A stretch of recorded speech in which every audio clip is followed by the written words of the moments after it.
అనంత వెంకటరెడ్డి గారి గురించి పెద్ద ఆయన గురించి చెప్పాలంటే నా స్థాయి సరిపోదేమో అనుకుంటాను.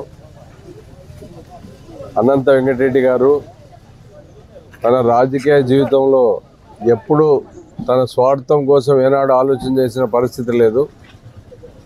ప్రతిసారి అనంతపురం జిల్లా గురించి, జిల్లాకు ఎలా సేవ చేయాలనే తపంతో ఆయన ప్రతి అడుగు ముందుకు పోయాడే తప్ప వేరే ఏ ఒక్క ఆలోచన తన వాళ్ళకు చేయాలి, తన సొంతానికి ఆస్తులు పెంచుకోవాలి, లేదంటే ఎవరినోరిని రాజకీయంగా దెబ్బతీయాలి అనే ఆలోచన ఏ ఒక్క రోజు కూడా ఏ క్షణాన్ని కూడా చేయలేదు.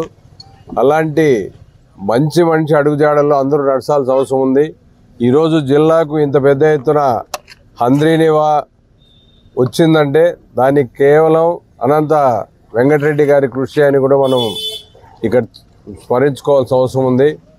అలాగే అప్పుడు గతంలో ఆయన ఎంపీగా ఉన్నప్పుడు మన జిల్లాను ఎడారి కాకుండా కాపాడుకోవడానికి తెచ్చిన స్కీమ్ కూడా ఆ మహానుభావుడని కూడా చెప్పాల్సిన అవసరం ఉంది. ఇలాగ చెప్తూ పోతే ఎన్నో పథకాలు జిల్లా కోసమే ఆలోచన చేశాడే తప్ప మన ప్రాంతం ఎలా అభివృద్ధి కావాలని ఆలోచన చేశాడే తప్ప తన స్వార్థానికి రాజకీయాన్ని ఎప్పుడు ఉపయోగించుకోలేదని స్పష్టంగా తెలియజేస్తున్నా. ఇలాంటి నాయకుడిని ఈ రోజుల్లో రాజకీయంగా ఆదర్శంగా తీసుకోగలిగితే మన రాష్ట్రం భారతదేశంలో అన్ని రాష్ట్రాల కంటే ముందుంటుందనే స్పష్టంగా నేను చెప్పగలను.